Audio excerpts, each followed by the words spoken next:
بعد تألق حكيمي أشرف ارتفعت قيمته السوقية من 65 مليون يورو إلى 87 مليون يورو ونصف حسب صحيفة ميركاتو الشهيرة.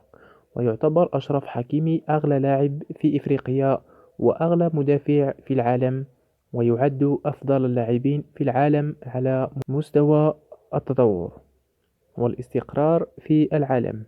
ويبقى اللاعب حكيمي واحد من أفضل اللاعبين المغاربة على مر العصور من حيث مستواه الثابت أو من حيث الأندية الكبيرة التي لعب لها في مسيرته الكروية. ويبقى المدافع الأيمن أشرف حكيمي قيمة كروية كبيرة في صفوف المنتخب الوطني المغربي.